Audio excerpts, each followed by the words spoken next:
시편이라고 하는 성경책은 BC 1400년부터 BC 400년까지 이스라엘 사람들의 시 150개를 모아 놓은 책입니다. 아주 고대 이스라엘 사람들이 지었던 그런 시들이죠. 그런데 이 150개의 시를 5권으로 분류해서 그렇게 묶어놨습니다. 그러니까 시편이 하나의 책인데 그 안에 5권이 묶인 시집이에요.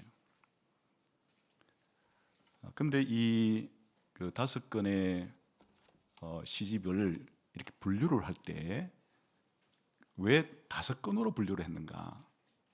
이것은 이제 모세 오경을 모방한 겁니다. 이스라엘 사람들의 삶의 모든 기초가 모세 오경으로부터 출발하기 때문에 150개의 시도 분류할 때 모세 오경을 생각나게 하는 5권으로 그렇게 분류를 해서 편집을 한 것입니다.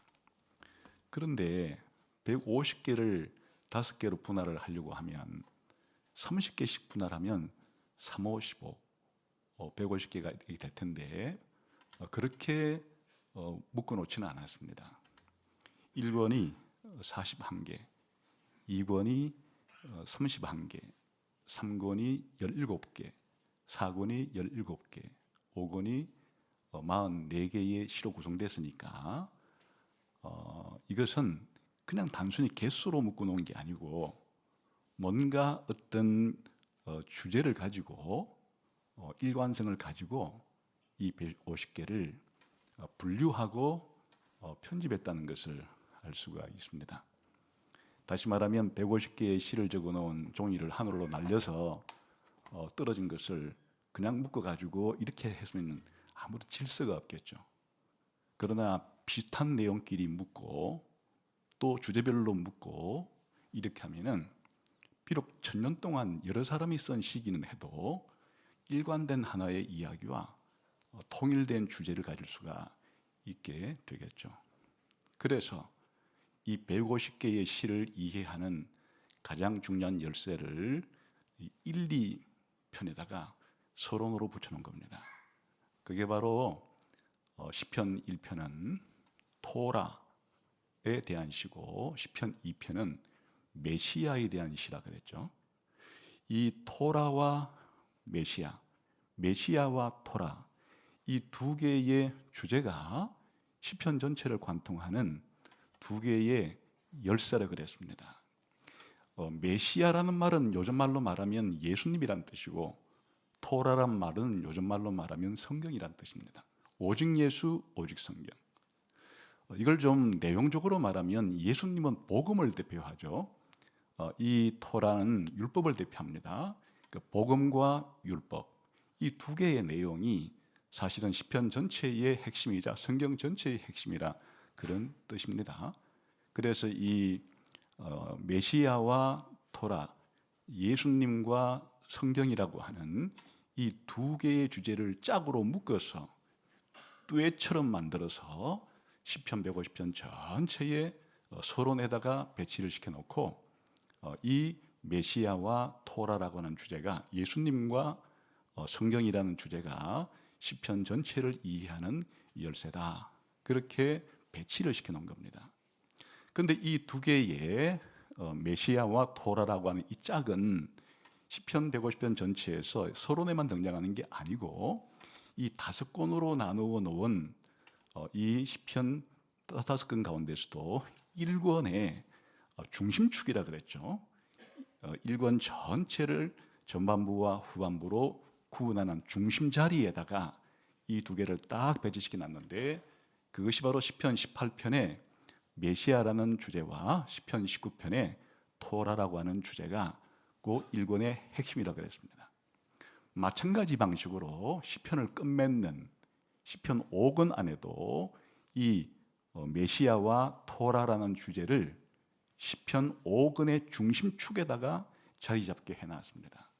그 시편 오늘 읽은 118편은 바로 메시아라는 주제이고 시편 119편은 토라라고 하는 주제입니다. 그러니까 이 패키지, 이 짝꿍이 시편 전체에서 붙어 다니면서 시편 전체를 이해하는 아주 중요한 역할을 하고 있다, 그런 뜻입니다. 그래서 오늘은 이 5권에 들어있는 이 메시아와 토라 짝 가운데 메시아 시편인 시편 118편을 함께 살펴보도록 하겠습니다.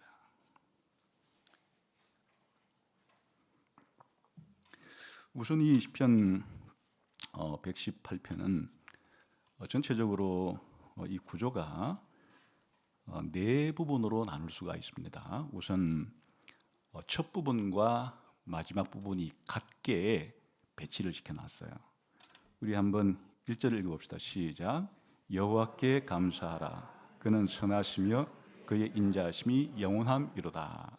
이 말로 시작을 해서 시편 118편 어떻게 끝나는지 봅시다. 29절 시작. 여호와께 감사하라. 그는 선하시며 그의 인자하심이 영원함이로다.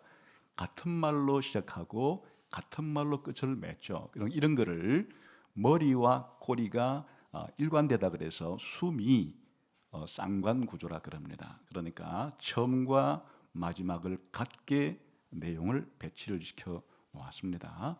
그런데 이제 1, 2, 3, 4절은 같은 내용이에요. 1절을 조금 더 확대시켜 놓은 게 2, 3, 4절입니다. 읽어보면 시작.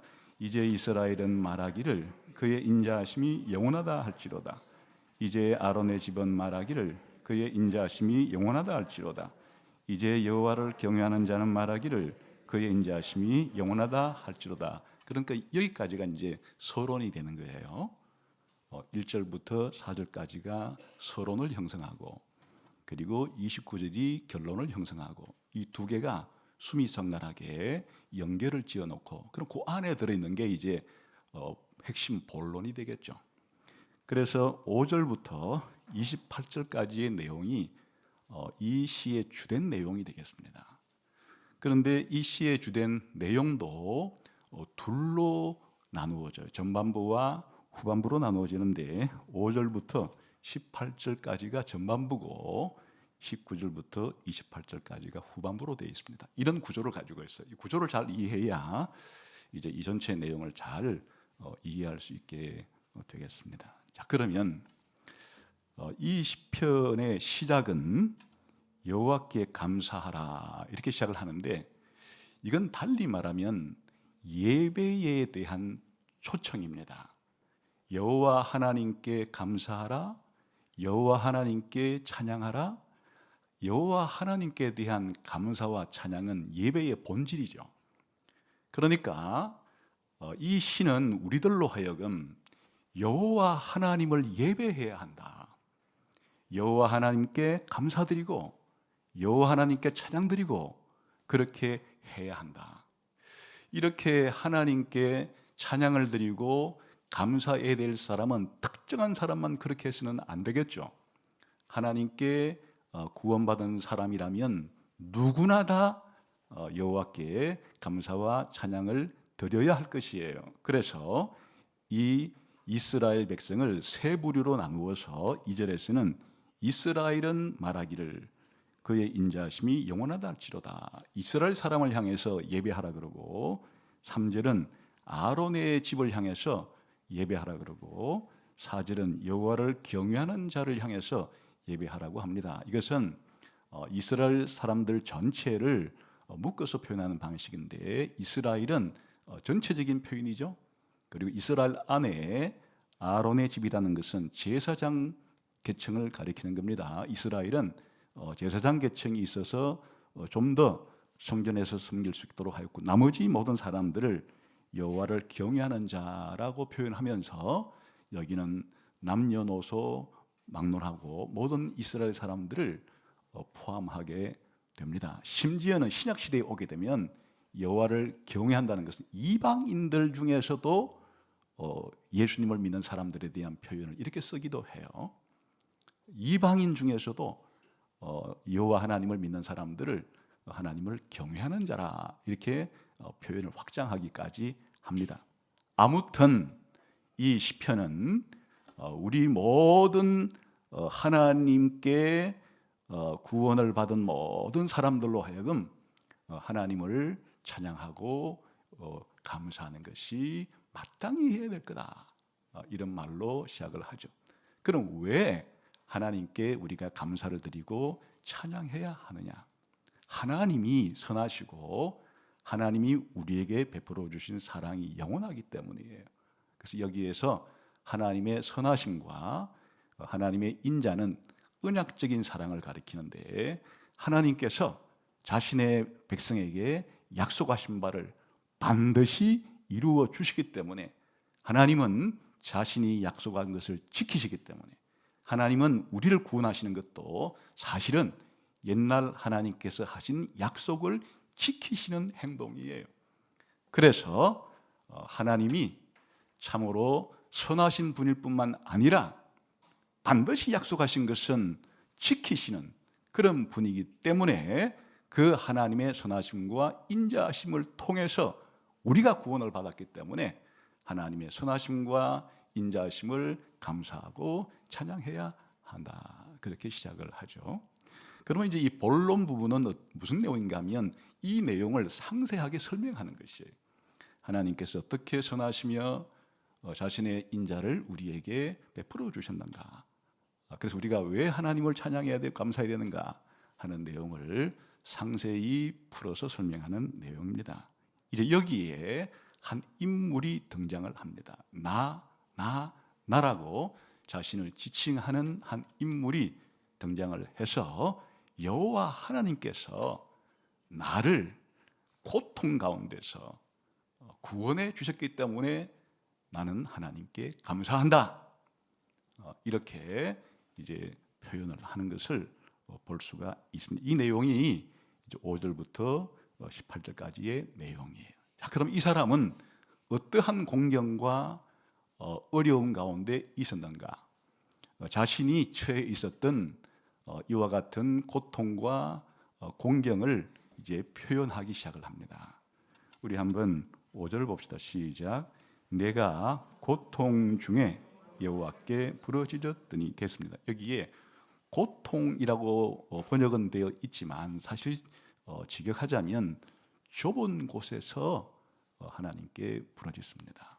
그러니까 이 사람을 이 어떤 상태에 있는가 하니까 자기 자신이 아주 좁은 곳에 갇혀 있기 때문에 이 좁은 곳으로부터 나를 건져달라고 이렇게 이제 기도를 하는 것입니다. 우리가 일반적으로 힘들거나 고통스러울 때 참으로 우리가 옴짝달싹할 수 없이 좁은 곳에 갇힌 것 같은 느낌이 들죠.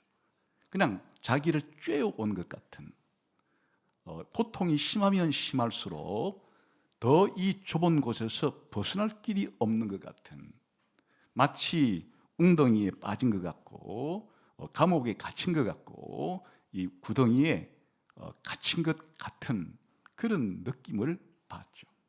흔히 폐소 공포증이라고 그러죠. 그런 건 아니더라도 누구나 고통스러운 일이 생기게 되면 그러한 심리적인 상태에 빠지게 되는 것입니다. 그런데 이 사람의 고통은 단순한 심리적인 문제 때문에 생기는 이런 문제는 아니에요. 자신이 이 좁은 곳에 갇힌 이 느낌을 더 자세하게 이후에 설명을 해 줍니다. 한번 10절부터 12절을 봅시다. 어떤 상태를 자신이 좁은 곳에 있다 표현하는가, 고통스럽다 표현하는가. 시작. 문나라가 나를 애워쌌으니 내가 여호와 이름으로 그들을 끊으리로다. 그들이 나를 애워싸고 애워쌌으니 내가 여호와 이름으로 그들을 끊으리로다. 그들이 벌들처럼 나를 애워쌌으나 가시덤불에 불같이 다 없어졌나니 내가 여호와 이름으로 그들을 끊으리로다. 지금 자신이 고통을 느끼고 있는 이 상태를 더 구체적으로 표현하는데, 원수들이, 만국이 자기를 애워싸고 있다. 그 사면초가에 빠진 거예요. 적들이 앞에도 있고 뒤에도 있고 옆에도 있고 오른쪽에도 있고 그냥 적들이 둘러싸고 있는 거예요. 자기 자신은 수많은 나라들로부터, 이 원수들로부터 둘러싸여진 상태에 있다. 이런 거 우리가 고사성어로 사면초가라고 부르죠. 그런데 이 적들이 자기를 애워싸고 또 애워싸고, 심지어는 벌떼들이 자기를 애워싼 것처럼, 우리가 요즘에 뭐 도시 생활에는 그런 경험이 없으면은 혹시라도 시골 생활을 같은 하게 되면 벌집을 잘못 건드리면 벌들이 떼거리로 달려와서 그렇게 공격하려고 하는 그런 것 같은 상태에 있음이 자신의 고통이고 자신이 사면초가에 빠진 것 같은 그러한 답답함이다, 이렇게 표현을 하는 거죠. 이 상태는 보통 심각한 상태가 아니에요. 우리 한번 7절을 봅시다. 시작. 여호와께서 내 편이 되사 돕는 자들 중에 계시니 그러므로 나를 미워하는 자들에게 보응하시는 것을 내가 보리로다. 그러니까 이 한 인물을 애워싸고 있는 사람들은 이 인물의 원수예요. 미워하는 거예요. 그러니까 미워하는 사람들로부터 둘러싸여 있는 거예요. 자신의 친구들로부터 둘러싸여 있다는 것이 아니고 자신의 원수들, 자기를 미워하는 사람들로부터 온통 둘러싸여 있다. 근데 자기를 미워하는 사람들이 자기를 어떻게 해요? 벌처럼 쏘려고 해요. 옛날에 유명한 그 미국의 한 헤비급 복서가 나비처럼 날라서 벌처럼 쏘라, 그런 유명한 말을 한 적이 있죠. 근데 한 마리 벌을 쏘는 것도 굉장히 강력한 것인데, 여긴 지금 벌떼들이 그냥 자기를 쏘아 죽이려고 하는 그런 상태의 심각한 그와 같은 위협과 위기를 느끼고 있다, 그런 뜻이에요. 우리 한번 13절을 봅시다. 시작. 너는 나를 밀쳐 넘어뜨리려 했다. 이렇게 둘러싸고서 넘어뜨리려고 했다. 푹 밀어서 우리를 넘어지게 하는데 그건 죽이려고 하는 행동이에요. 한번 우리 17, 18 시작. 내가 죽지 않고 살아서 여호와께서 하시는 일을 선포하리로다. 여호와께서 나를 심히 경책하여도 죽음에는 넘기지 아니하였도다. 그냥 조금 뭐 자기의 한 부분에 피해가 보는 것이 아니에요. 넘어뜨려서 죽이려고 하는, 거의 죽음에 임박할 정도로, 죽음의 냄새가 진동할 정도로, 죽음의 위기가 코앞에 닥쳤을 정도로 이렇게 심각한 죽음의 위기에 처해 있는 한 인물을 우리가 여기서 보게 되는 것이에요. 자, 그러면 이 사람은 이런 위기로부터, 이런 고통으로부터, 이런 죽음의 상황으로부터 어떻게 탈출할 수가 있을까? 그 해결책은 이 사람과 관계를 맺고 있는 여호와가 열쇠예요. 여호와가 이 사람이 처해 있는 이런 고통으로부터 해결될 수 있는 힘을 가지고 있고 열쇠를 가지고 있어요.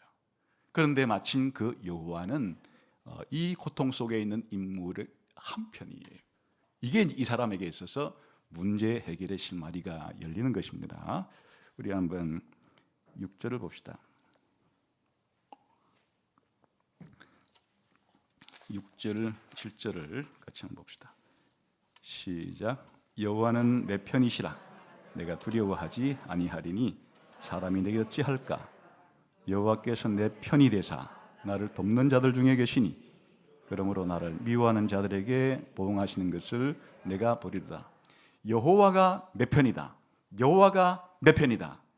이 사람이 문제를 해결할 수 있는 유일한 탈출구는 여호와가 이 사람 편이기 때문에, 여호와가 내 편이다. 나는 하나님과 아주 긴밀한 관계를 가지고 있는데 여호와가 내 편이다. 여호와가 내 편이시니까 여호와가 나를 도와주겠죠. 그래서 여호와는 이 사람의 기도를 들어주십니다. 5절 시작. 내가 고통 중에 여호와께 부르짖었더니 여호와께서 응답하시고 나를 넓은 곳에 세우셨도다. 여호와가 이 사람 편이기 때문에 이 사람의 기도를 여호와께서 들어서 이 좁은 곳으로부터 넓은 곳으로 문제를 해결해 주신다. 또 7절에 보게 되면 여호와께서는 내 편이기 때문에 도와주는 거예요. 그래서 이 사람을 둘러싸고 있는 원수들을 그렇게 다 심판받도록 하나님이 대신 원수를 갚아주는 일을 하기도 하시고, 그리고 10절부터 12절까지 보게 되면 아까 이 사람을 에워싸고 에워싼 이 모든 적들에 대해서 하나님께서는 이 사람에게 힘을 불어줘요. 힘을 띠띠워줘요.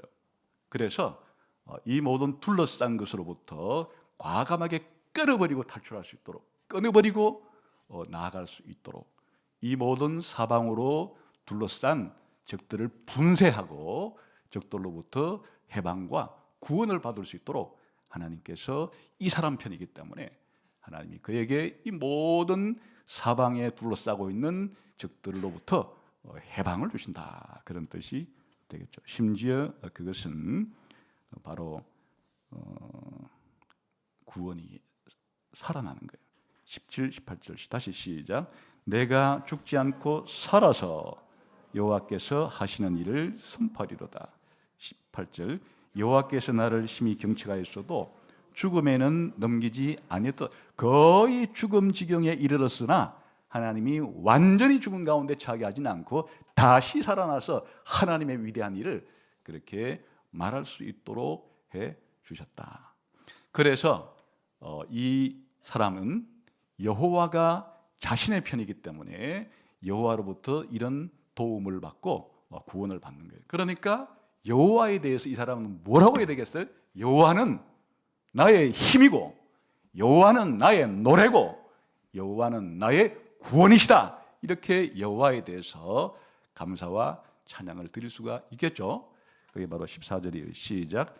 여호와는 나의 능력과 찬송이시요 또 나의 구원이 되셨도다. 15, 16절 의인들의 장막에는 기쁜 소리 구원의 소리가 있으며 여호와의 오른손이 권능을 베푸시며 여호와의 오른손이 높이 들렸으며 여호와의 오른손이 권능을 베푸시는도다.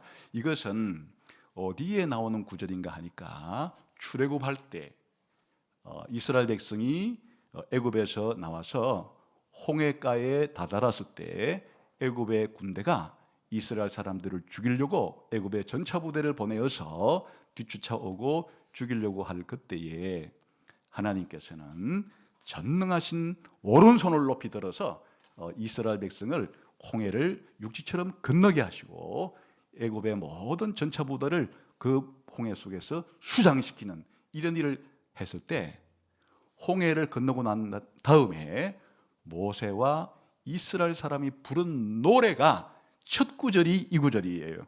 여호와는 나의 능력과 찬송과 나의 구원이시다. 그리고 여호와의 오른손이 우리를 구원하셨다. 그러니까 지금 마치 이 인물도 자기를 구원해 주신 하나님이 저 옛날 출애굽 때 홍해가에서 애굽의 강력한 군대로부터 자신들을 구원해 주신 하나님의 오른손, 능력의 손, 그걸 통해서 하나님이 자기를 구원해 주시고 자기를 승리케 해 주셨다. 그렇게 감사를 표현하고 있는 것이에요. 이게 끝이 아니에요. 이제 이건 전반부까지예요. 전반부는 지금 내용을 살펴보니까 한 인물이 엄청난 적들의 포위당해서 죽음의 경지까지 이르렀으나 하나님은 오른손을 높이 들어서 하나님의 전능하신 능력으로 이 사람을 죽음에서부터 건져 주셨기 때문에 이 사람은 여호와 하나님께 구원을 노래하고 찬양을 부르고 감사를 드리고 있다. 여기까지가 전반부예요. 자, 이제 후반부부터 이 사람은 어떻게 행동을 하는가? 19절부터예요.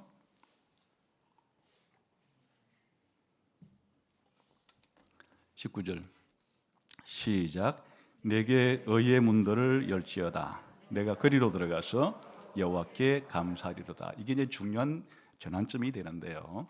어디서 감사를 하려고 하는가 하니까 의인의 문들을 열고 그 속에 들어가서 여호와께 감사를 하려고 해요.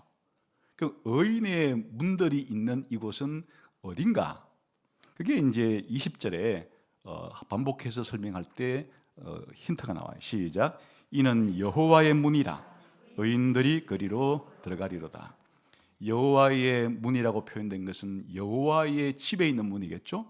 여호와의 집은 다른 말로 우리가 뭐라고 부릅니까? 성전이에요. 그러니까 이 사람이 이제 어디 가서 하나님이 자기에게 베풀어 주신 이 큰 구원에 대한 감사를, 찬양을 드리려고 하는 거니까 성전에 들어가서 하나님께 감사를 드리려고 해요. 그래서 의의 문들이 열려라. 의의 문들을 열고 다시 말하면 여호와의 문을 열고 여호와의 집에 들어가서, 성전에 들어가서 이제 하나님께 감사를 드리고 찬양을 드리려고 한다. 여기에 끝나지 않고 20절 다시 읽고 시작. 이는 여호와의 문이라 의인들이 그리로 들어가리로다. 이 사람이 하나님께 구원을 받아서 감사하기 위해서 의의 문을 열고 여호와의 문을 열고 성전에 들어갔는데, 이 사람과 함께 따라 들어간 사람이 있어요. 그 사람들을 뭐라고 불러요? 의인들이라고 불러요. 왜 이 문을 의인의 문이라고 부르는가 하면 의인만이 들어갈 수 있는 문이에요. 이 하나님께서 구원하신 이 사람은 우리가 시편 18편에서 보았듯이 내가 여호와의 의를 따라 여호와의 의를 순종했다라고 했던 그 인물과 사실은 동일 인물이에요. 하나님께서는 이 인물에게 구원을 베풀었는데 18편에는 나오지 않았지만 이제 118편에서는 이 인물에게 성전문을 열고 성전으로 들어와서 하나님께 예배하도록 했는데, 이 사람이 누굴 데리고 들어가는 거니까 이 사람을 믿고 따르는 의인들이 이 사람과 함께 성전에 들어가서 여호와께 감사하는 모습을 보이고 있다. 이런 면에서 이 시는 성전으로 들어가는 시예요.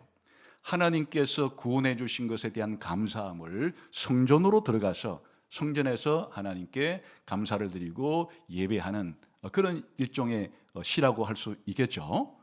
이제 이 부분에 대해서 21절과 28절은 앞뒤로 이 감사를 요약합니다. 21절 시작. 주께서 내게 응답하시고 나의 구원이 되셨으니 내가 주께 감사하리. 지금 이거 어디서 하고 있는 거예요? 어디에 들어가서? 의의 문을 열고 여호와의 문을 열고, 쉽게 말하면 성전에 들어가서 그렇게 감사를 하는 모습이죠. 같은 내용을 한 번 더 28절에 반복합니다. 시작. 주는 나의 하나님이시라 내가 주께 감사하리이다.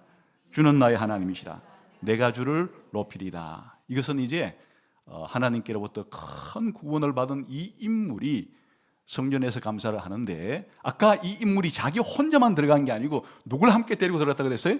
어인들이라고 부르는 이 사람을 따르는 사람들과 함께 들어갔기 때문에 그 의인들은 그러면 성전에서 어떤 반응을 보이게 되겠는가? 그 반응이 22절부터 27절까지예요. 여기에는 이제 시제가 바뀌어요. 우리가. 그러니까 지금까지 한 내용은 뭔가 하니까, 하나님으로부터 큰 구원을 받은 이 사람이 성전에 들어가서 여호와 하나님께 찬양하고 감사를 했는데, 누구를 데리고 갔는가 하니까 이 사람을 따르는 무리들을 데리고 그렇게 성전에 들어갔는데, 이 사람들을 의인이라고 부르죠. 그런데 이 의인들은 그러면 성전에서 어떤 반응을 보일까 하는 거예요. 그게 이제 22절부터 27절, 이게 대단히 중요한 구절이에요. 나중에 이제 이 구절을 해석할 때 이것이 오늘 우리들에게도 아주 직접적으로 연관이 있다, 그렇게 생각하시면 보겠습니다. 자, 뭐라고 반응을 하는지 우선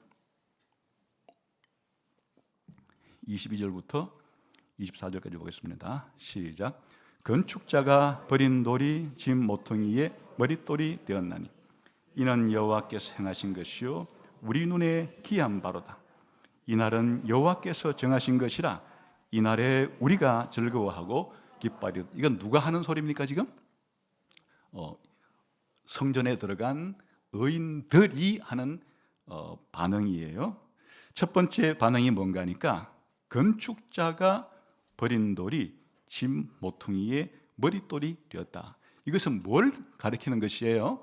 우리를 성전으로 데리고 간 이 의인들의 대표를 묘사하는 것인데, 이 우리를 성전으로 이끌어간 이 인물이 누구로부터 버림을 받았다고요?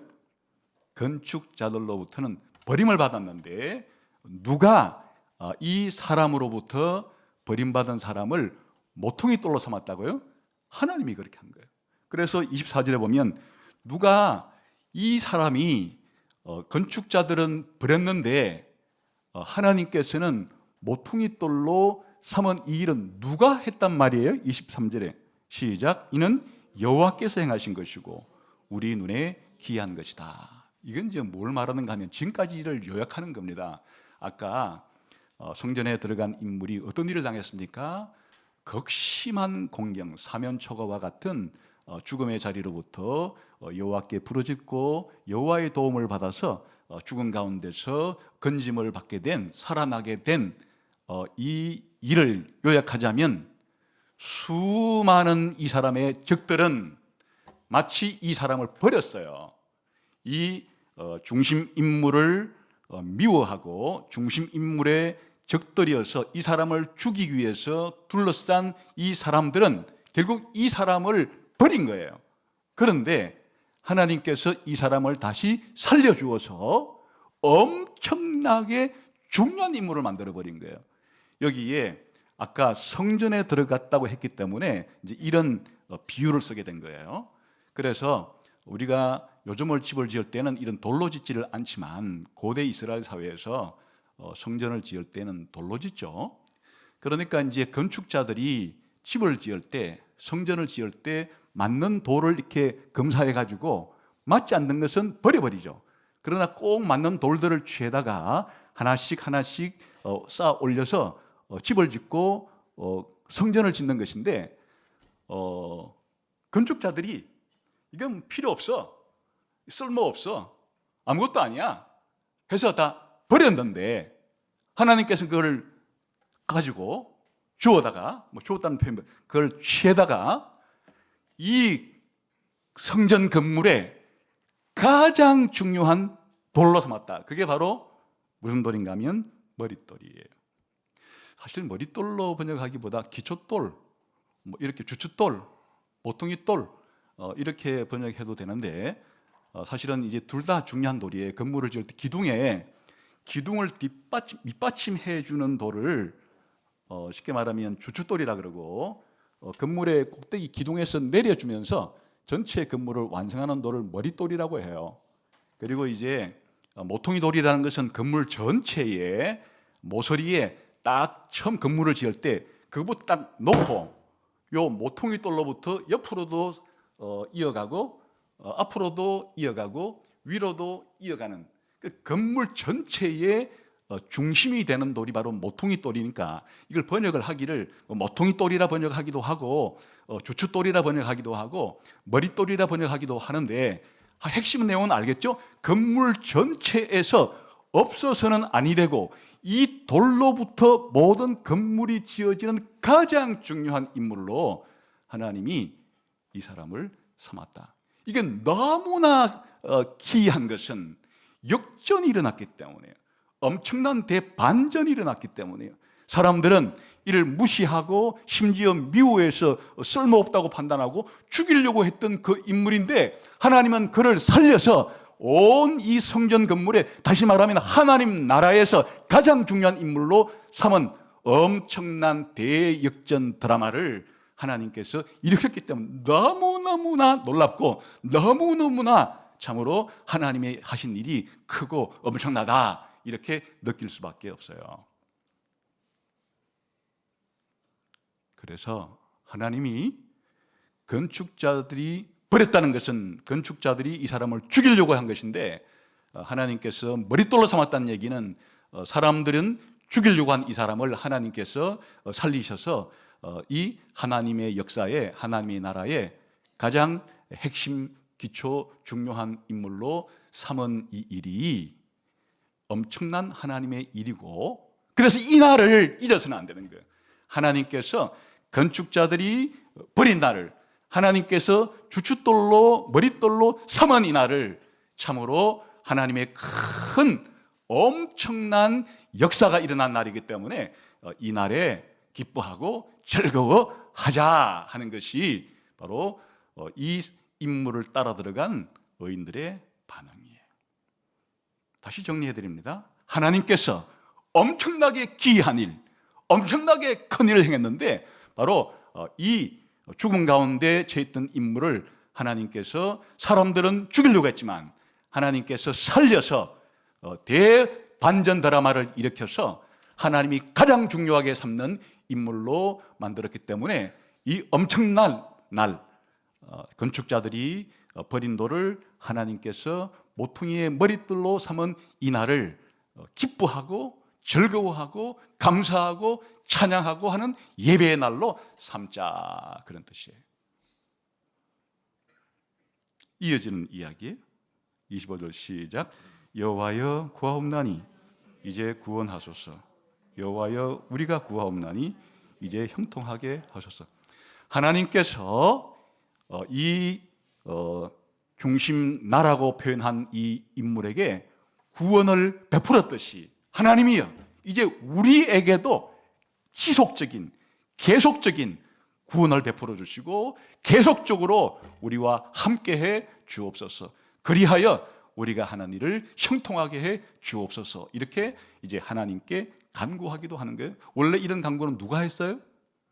아까 고통 가운데 처해 있던 그 중요한 인물이 자기가 고통 가운데 여호와께 부르짖어서 응답함을 들었듯이 이제는 이 인물을 따라 성전에 들어간 의인들도, 이 사람의 백성들도 하나님께 같은 기도를 드리면서 지속적으로 계속적으로 우리를 구원하시고 함께해 주시고 형통하게 해달라는 그러한 간구를 드리게 된다. 기도를 드리게 된다, 그 뜻이에요. 예배를 드리면서 이제 기도하는 사람들이 되어서 여호와 앞에 자신들도 기도를 한다, 그런 뜻이죠. 그 다음에 26절 봅시다. 여호와의 이름으로 오는 자가 복이 있으며 우리가 여호와의 집에서 너희를 축복하였도다. 여호와는 하나님이시라. 그가 우리에게 빛을 비추었다. 이건 무엇인가 하면 성전에 들어갔을 때, 성전 예배가 끝났을 때 하나님께서는 민수기 6장에 보게 되면 제사장들에게 성전에 예배하러 돌아온 사람들을 돌아가기 전에 그들에게 축복을 선언해 주어라.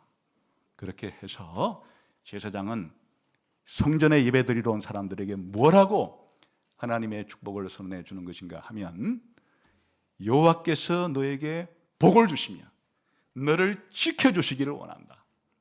여호와께서 그 얼굴로 너에게 빛을 비추어서 너에게 은혜를 베풀어 주기를 원한다.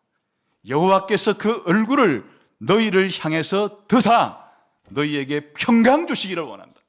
여호와 하나님께서 여러분에게 복을 주시고 여호와 하나님께서 그의 얼굴빛을 여러분에게 비치시고 여호와 하나님께서 그의 얼굴을 여러분을 향하여 드사 여러분을 지키고 보호할 뿐 아니라 여러분에게 은혜를 주고 여러분을 평화 가운데 있게 해 주시기를 원한다. 그 이야기를 하고 있는 거예요. 지금 이들이 어디 들어갔기 때문이에요? 하나님의 구원을 받아서 성전으로 들어간 이 인물을 따라서 들어간 이들도 성전에 있기 때문에 이제 이들이 성전에서 하나님의 크신 일을 이들도 노래하고 즐거워하고 기뻐하고 또 기도하기도 했을 때 하나님은 제사장을 통해서 이들에게 복을 선언해 주시고 이들에게 은혜와 평화를 주신다고 하는 복을 선언해 주신다. 이 끝에 부분은 약간 어려워서 번역도 어렵고 해석도 어려워요. 밧줄로 절기 제물을 제단불에 멜지어다. 이게 제사장이 하는 말인지 성전에 들어간 의인들이 하는 말인지가 분명치를 않고, 이게 무슨 말인지가 분명치는 않지만은 그 문맥상 성전에 들어가서 감사 제사를 드릴 때 맨몸으로 가지 않아요. 항상 뭘 가지고 가죠? 감사의 제물을 가지고 가죠. 그러니까 말로만 하나님께 우리를 구원해 주신 것을 감사한다 하지 않는 것이에요. 이렇게 감사의 예물을 가지고 들어가서 감사를 한다, 그런 뜻이.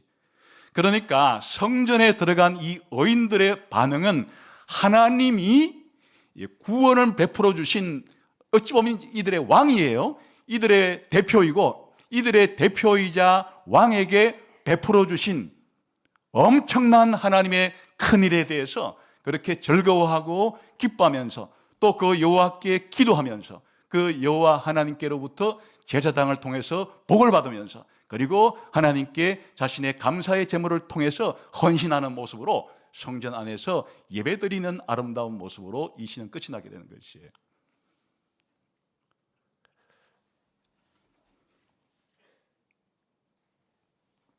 자, 그러면 여기에 두 인물이 있다 그랬죠. 내가 여호와께 고통 가운데 부르짖었더니 내 기도를 응답해 주시고 나를 둘러싸고 있는 원수들을 심판해 주시고 내가 죽은 가운데 처했을 때 나를 살아나게 해줬다고 한, 그리고 내가 의의 문 여호와의 문을 열고 들어가서 감사한다고 한 이 인물이 누굴까요? 그 알 수가 없어요. 이게 지금 앞에 누가 이 시를 썼는지에 대한 시를 쓴 사람에 대한 정보가 없다는 얘기는 작자, 저자, 불명이라는 뜻이기 때문에 누가 썼는지를 알 수가 없어요. 그러나 이제 우리가 몇 가지로 추정을 해볼 수는 있는데 많은 학자들이 이제 추정이다 보니까 의견이 많이 갈려요. 이 118편을 쓴 나라고 부르는 이 중심 인물이 다윗 왕일 것이다. 이런 해석을 하는 사람들이 있어 왔어요. 그 왜 그런 표현을 하는가 하면 시편 18편하고 시편 118편은 거의 이 주제와 그 내용이 비슷해요. 그러니까 여기에 이 상황들도 다윗 왕이면 잘 들어맞아요.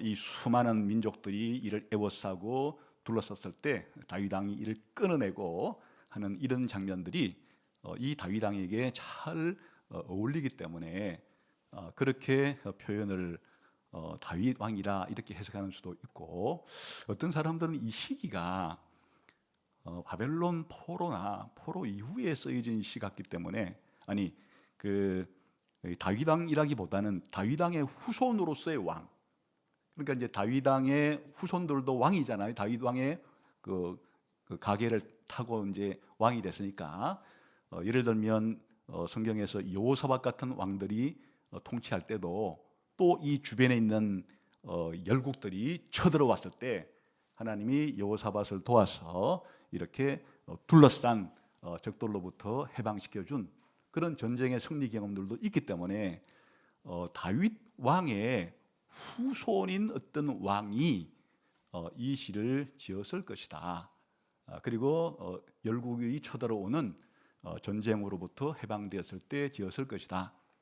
이렇게 다윗 왕의 후손인 한 왕이 지었을 것이다. 모든 게 추정이에요.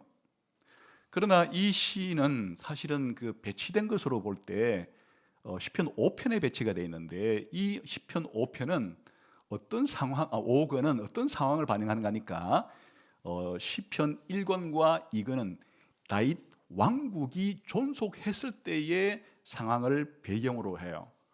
그리고 이제 3권, 4권, 5권은 다윗 왕국이 망하고 바벨론 포로로 잡혀오고 포로로 귀환하고부터 이제 그런 시대 배경을 가리키는 것이기 때문에 다윗 왕이 될 수도 없고 다윗 왕의 후손 왕이 될 수도 없고, 사실 이것이 적합한 상황은 바벨론 포로로부터 이스라엘 백성이 귀환해 왔을 때 성전을 짓는 상황과 연결시켜서 이것도 또 여러 가지 해석을 해요.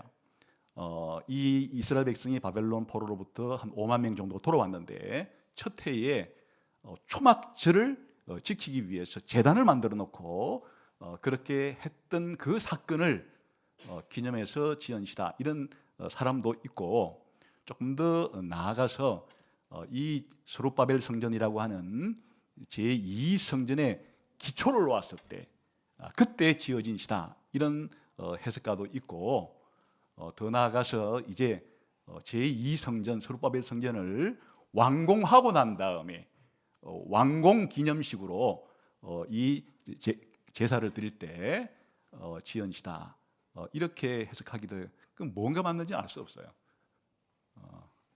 그런데 중요한 것은 다윗 왕이 지었건 다윗 왕의 후손인 왕이 지었건 바벨론 포로 이후에 성전을 완공한 다음에 어떤 제사장이나 레위인이 지었건 알 수 없으나, 그러나 이 시에 가장 중요한 핵심은 어디 있는가 하니까 이 인물들이 전부 다 앞으로 올 한 인물을 예표한다는 데 있어요. 그 인물이 누군가 하니까 하나님의 메시아, 하나님의 왕으로 구원하러 하나님이 파송하신 예수님에 대한 이야기이기 때문에 여기에 나라고 한 인물은 역사적으로 시를 지은 인물이 다윗왕이건 다윗왕의 후손이건 아니면 바벨론 포로 위에 한 인물이든지 간에 누구를 예표하는 인물인가 하면 오실 예수님을 예표하는 인물이니까 실질적으로는 예수님이 이 이야기를 그렇게 불렀다, 이렇게 해도 해석이 되는 것이에요. 이 해석은 누가 했는가?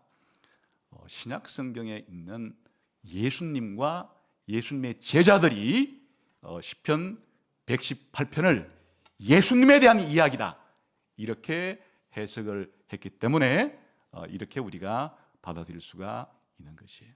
우리 한번 예수님께 적용을 할 때 어떻게 적용할 수 있는가, 우리 신약 성경에서 어떻게 적용하는지 한번 봅시다. 마태복음 21장 9절 한번 봅시다.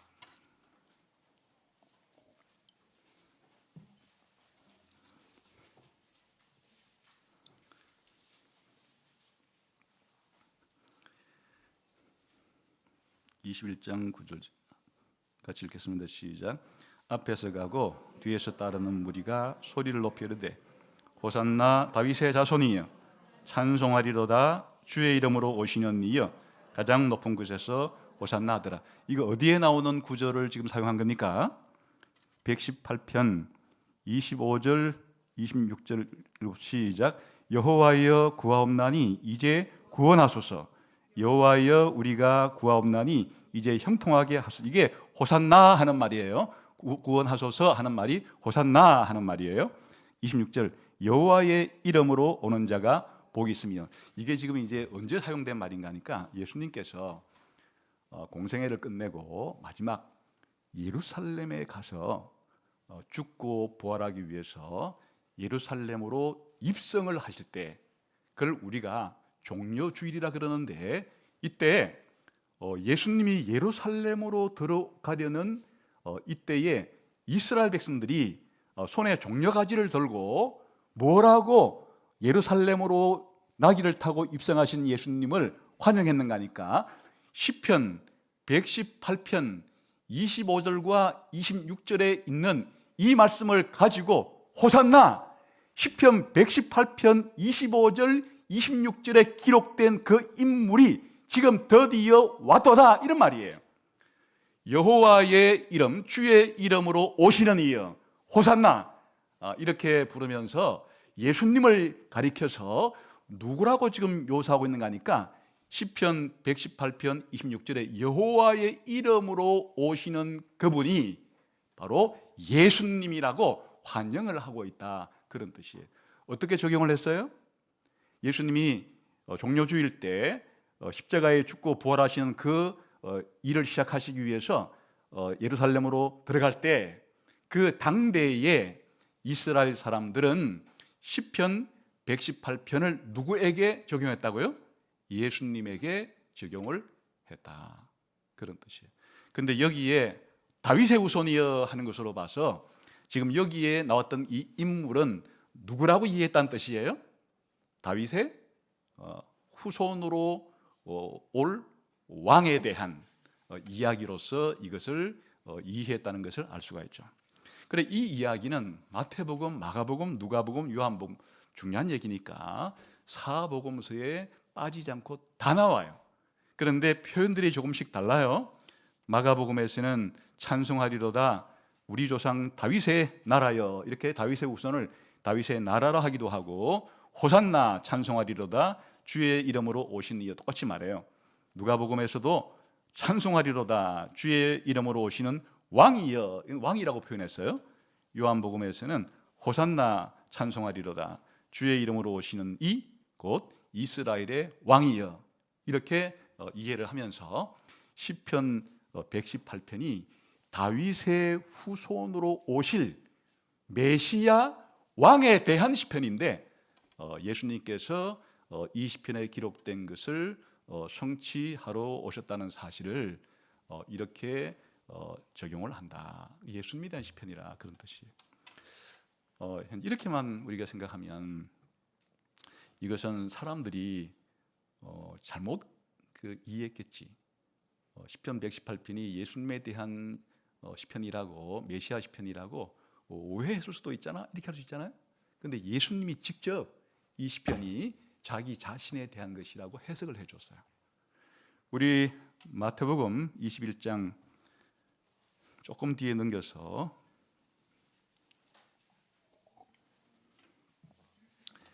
33절부터 46절인데 시간이 있으면 다 읽으면 좋겠지만은 그냥 42절만 한번, 42, 43, 43을 읽읍시다. 시작.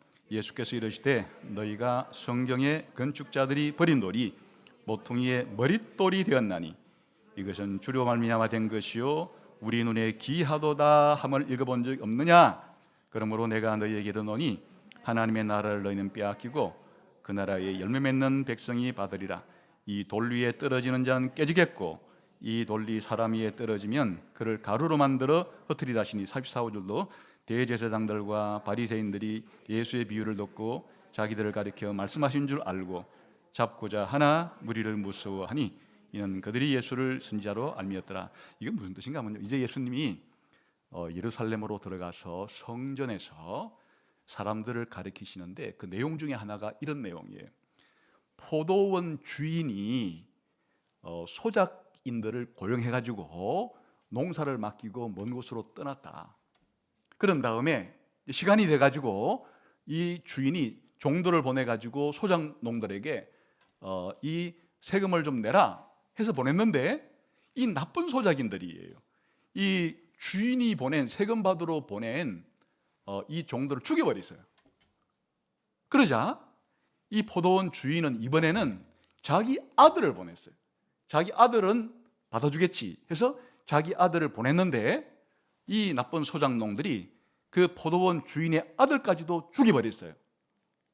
자, 이 이야기를 비유로 설명해 주시면서 예수님이 뭘 적용했는가? 이게 무슨 내용을 내가 비유로 만들었다 그래요? 시편 118편 22절 23절에 있는 건축자들의 버린 돌이 집 모퉁이가 되었는데 우리가 보기에 하나님이 크신 일이라 한 이게 바로 나에 대한 것이다, 이 뜻이에요. 지금 이 예수님의 비유 가운데 포도원 주인은 누구예요? 하나님이시고 그 하나님께서 보내신 종들은 누구예요? 구약시대 수많은 선지자들이에요. 그리고 포도원 주인이 보낸 아들은 누구예요? 예수님이에요. 그리고 이 포도원 소작농들은 바로 하나님 백성으로 선택받은 이스라엘 사람들이에요. 그런데 여기서 예수님께서 이 비유를 말씀하시면서 이 비유를 해석하는 열쇠로 시편 118편에 있는 버린 돌, 머릿돌 얘기를 해 주시면서 너희들은 누구라는 거예요? 바로 나를 버린 누구 같은 존재라고요? 건축자 같은 존재이고 이제 하나님께서는 너희로부터 하나님 나라를 빼앗아서 나를 따르는 자들에게 하나님 나라를 줄 것이다, 이렇게 하니까 이 예수님의 비유와 해석을 들은 이 당대 유대인의 지도자들인 대제사장과 바리새인들 알아들었어요? 못 알아들었어요? 알아먹고, 야, 이게 이 포도원 비유에서 아들을 자기 예수라 그러는구나, 하나님의 아들이라 부르는구나, 그리고 우리를 자기를 죽인 건축자의 비유를 하는구나, 그리고 자기는 뭐로 생각한다고요? 건축자의 버린 돌이기도 하고 하나님이 모퉁이 돌로 삼은 주춧돌이라고 자기를 주장하는구나 해서 더욱더 예수님을 죽이려고 했다, 그 뜻이에요. 그러니까 이 시편 118편에 버린 돌, 주춧돌, 머릿돌을 예수님은 누구라고 그렇게 해석을 해준 거예요? 내가 바로 그 건축자들이 버린 돌이고 내가 바로 하나님이 머릿돌로 삼은 그 머릿돌이다, 이렇게 해석을 해주시면서 예수님의 당대에는 그 건축자들이 예수님을 죽이려고 했던 바로 유대의 지도자들과 유대인들이 바로 이 건축자에 해당이 되고, 하나님께서는 자기를 건축자들은 죽이려고 했다는 거예요. 그러나 하나님께서 사실은 죽였죠.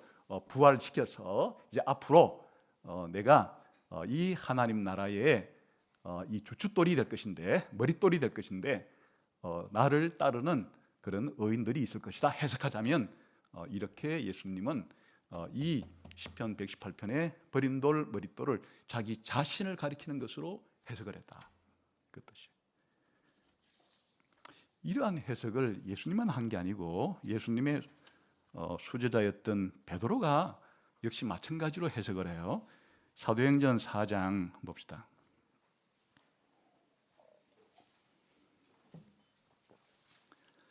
10절, 11절, 12절 봅시다.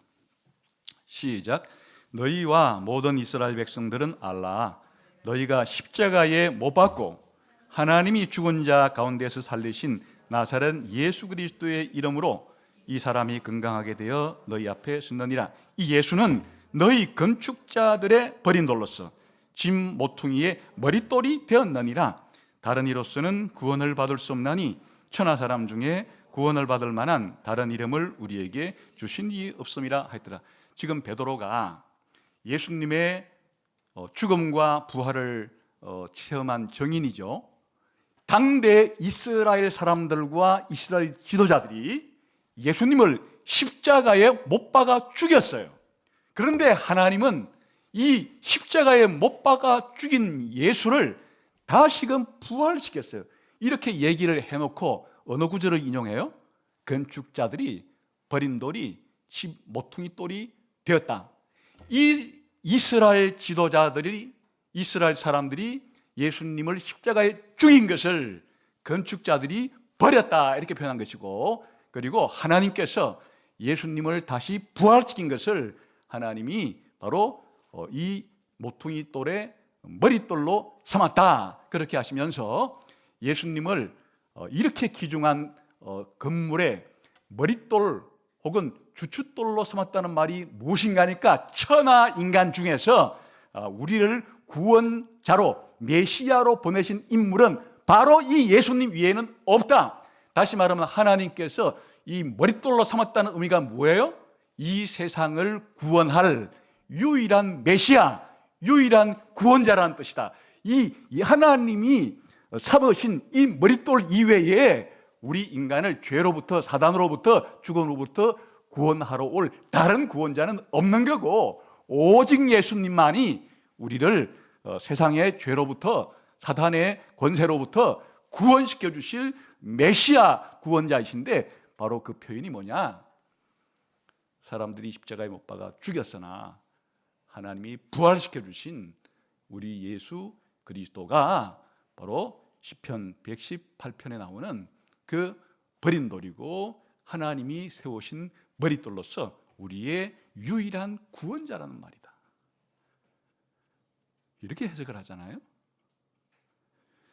그리고 더 나아가서 우리 한번 시간 관계상 사실 베드로 전서 2장 4절에서 8절까지도 나오고, 또 에베소서 2장 20절부터 21절 나오는데 거의 비슷한 내용이어서 에베소서 2장 20절, 21절만 보겠습니다. 한번 찾아봅시다.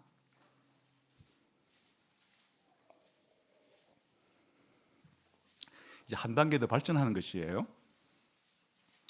에베소서 2장 20절부터 21절 시작. 너희는 사도들과 선지자들의 터 위에 세우심을 입은 자라. 그리스도 예수께서 친히 모퉁이 돌이 되신다니라. 자, 여기서 끝나는 것이 아니에요. 21, 22 시작. 그의 안에서 건물마다 서로 연결하여 주 안에서 성전이 되어가고, 너희도 성령 안에서 하나님의 거하실 초소가 되기 위하여 그리스도 예수 안에서 함께 지어져 가느니라. 여기에 예수님과 우리 교회와의 뗄래야 뗄 수 없는 불가분의 관계를 설명해 주고 있는 거예요. 아까 하나님께로부터 죽은 가운데 처했으나 영원히 죽음에 내버려 두지 않고 살아서 하나님을 선포하게 한 그 인물이 성전에 들어가서 하나님께 감사한 그 인물이 누구란 뜻이에요? 예수님이고, 그 예수님이 함께 데리고 간 그 의인들이 이제 예수님을 믿는 성도들, 교회란 뜻인데, 사실 성전에 들어가서 하나님께 감사한 그 예수님이 성전에 뭐라면, 모퉁이 돌이라면, 이제 예수님을 믿는 우리 기독교인들, 저와 여러분 같은 성도 한 사람 한 사람은 예수님을 모퉁이 돌로 해서 옆으로 이어졌건 위로 이어졌건 앞으로 이어졌건 간에, 가로로 이어졌건 세로로 이어졌건 위로 이어졌건 간에 전부 다 우리는 누구한테 다 붙여져 있어요? 예수님과 연합해서 예수님과 하나가 되어서 예수 믿는 사람들은 모두가 다 하나님이 거하실 성전으로 지어져 가고 있다. 그러니까 성전에 들어간 메시아나 이 메시아와 함께 들어간 의인들이 모두 다 성전으로 치면 바로 성전으로 다른 의인들을 데리고 간 이 메시아는 성전의 모퉁이 돌 같은 역할을 하는 인물이고, 그리고 성전에 함께 따라 들어간 우리 신자들, 교회 성도들은 이 의인들이라 표현됐던 이 인물들은 예수님에 붙어가지고 하나님의 성전을 구성하는 하나님 나라라고 해도 상관이 없어요. 하나님 나라의 주춧돌이 예수님이고, 우린 하나님의 백성으로서 예수님과 다 연결되어서 하나님 나라로 완성되어 가느니라, 이렇게 표현해도 표현만 다를 뿐이지 같은 내용이에요. 그래서 우리들은 이 시편 118편이 얼마나 아름답고 놀라운 예수님과 교회에 대해서 얘기하는지를 알 수가 있는 거예요. 그래, 이렇게 예수님 당시에 이스라엘 사람들, 예수님 사도 베드로, 사도 이 바울 같은 사람들을 통해서 시편 118편을 우리가 해석을 듣게 되면, 시편 118편은 메시아 시가 분명하고, 다시 말하면 누구에 대한 시라는 거예요? 예수님에 대신 시라는 것을 알 수가 있죠. 자, 이렇게 놓고 보면 이 의미가 다 통하는 거예요. 왜 이 사람이 이 좁은 곳에서 이 수많은 사람들이 둘러싸고 죽이려고 하고, 심지어는 이 시편 118편에는 거의 죽을 지경까지 갔다가 살아났다 말했지만, 예수님은 실제로 죽고 난 다음에 완전히 부활하는 이 큰 능력은 어떤 능력으로만 가능하다 그랬어요? 여호와의 오른손으로, 전능하신 능력으로만 그렇게 저 홍해에서 이스라엘 백성을 건진 것처럼 예수님을 죽음의 무덤을 열고 부활시킨 하나님의 능력으로서 어떤 일이 발생했어요?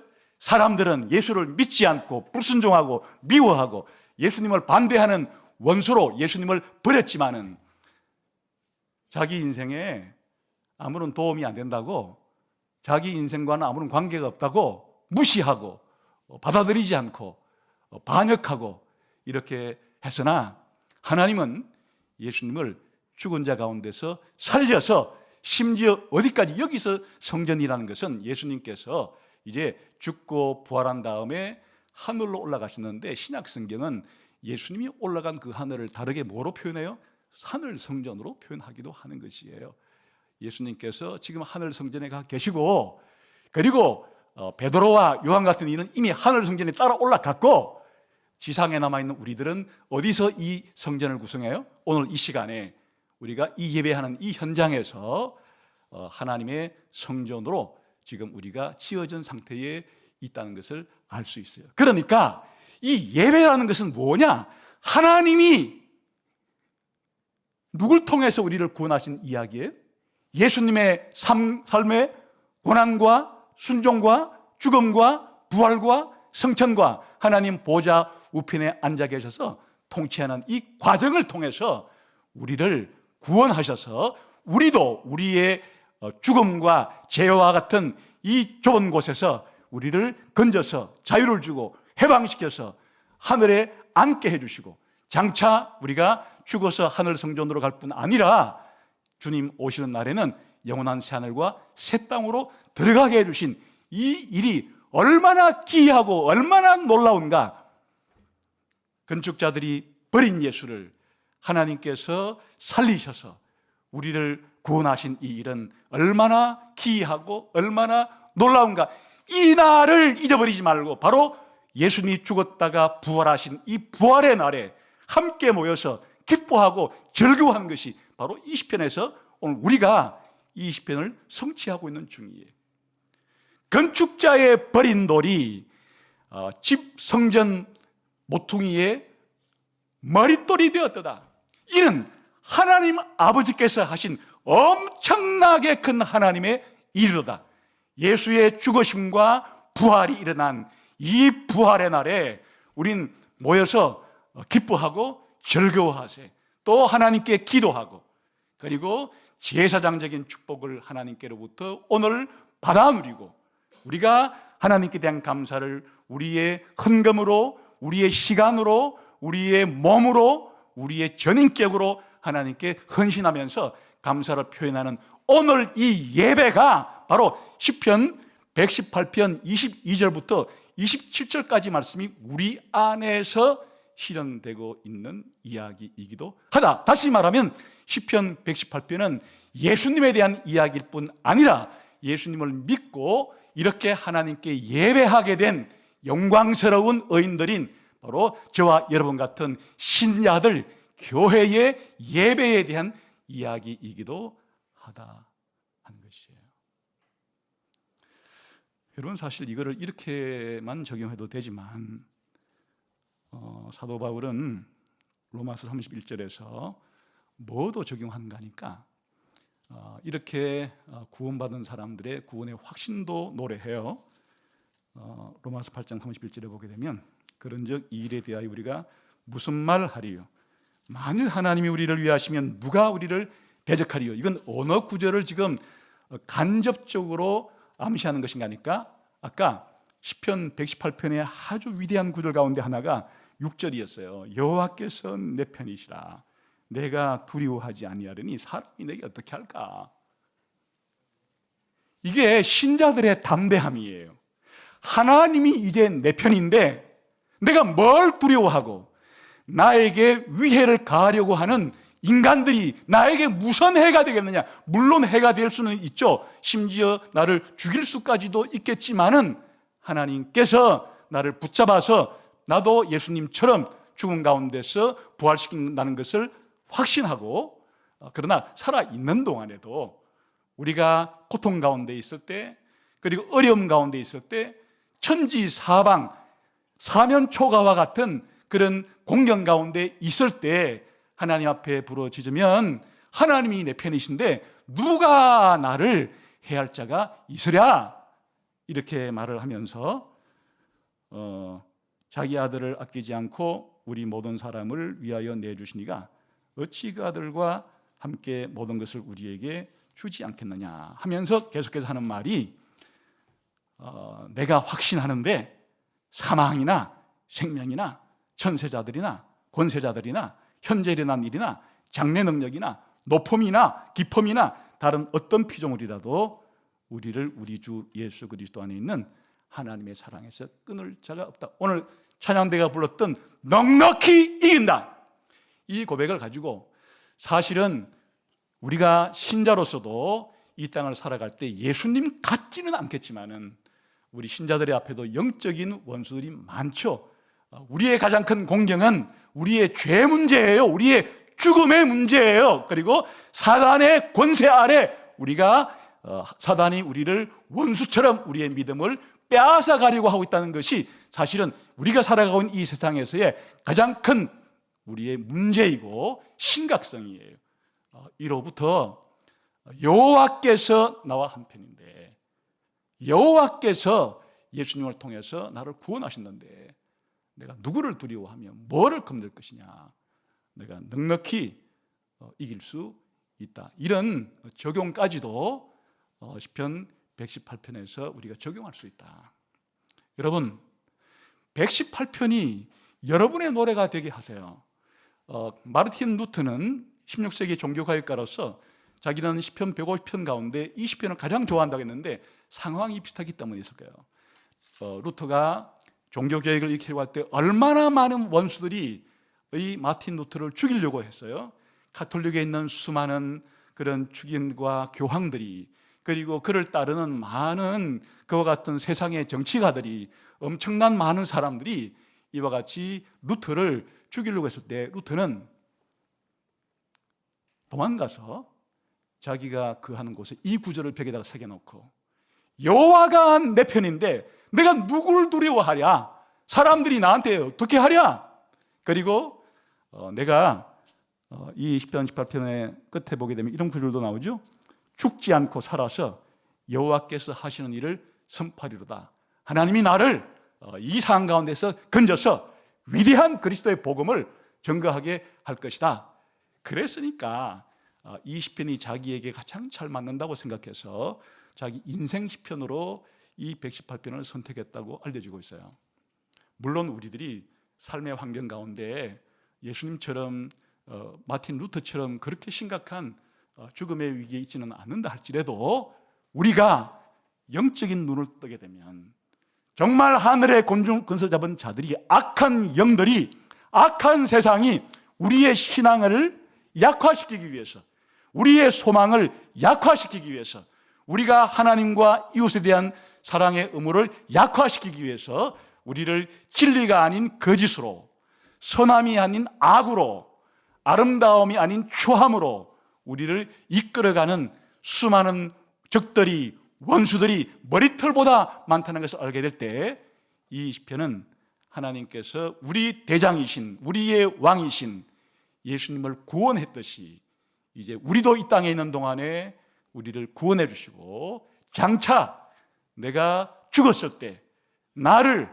죽음으로부터 부활시켜줄 소망의 노래를 우리가 부르면서 매주일은 이렇게 모였을 때마다 정말 건축자들이 버린 예수님을 하나님이 구세주로 삼으셔서 이 엄청난 하나님의 일을 이날에, 이 주일날에 우리가 기뻐하고 즐거워하면서 감사하고 찬양 부르고 기도하고 제사장적인 축도를 통해서 복을 받고 우리가 다시금 헌신을 다짐하고, 이게 바로 여러분의 노래가 되고 매주일 우리의 예배가 되고 예배의 노래가 되어지기를 주님의 이름으로 축원합니다. 기도하겠습니다.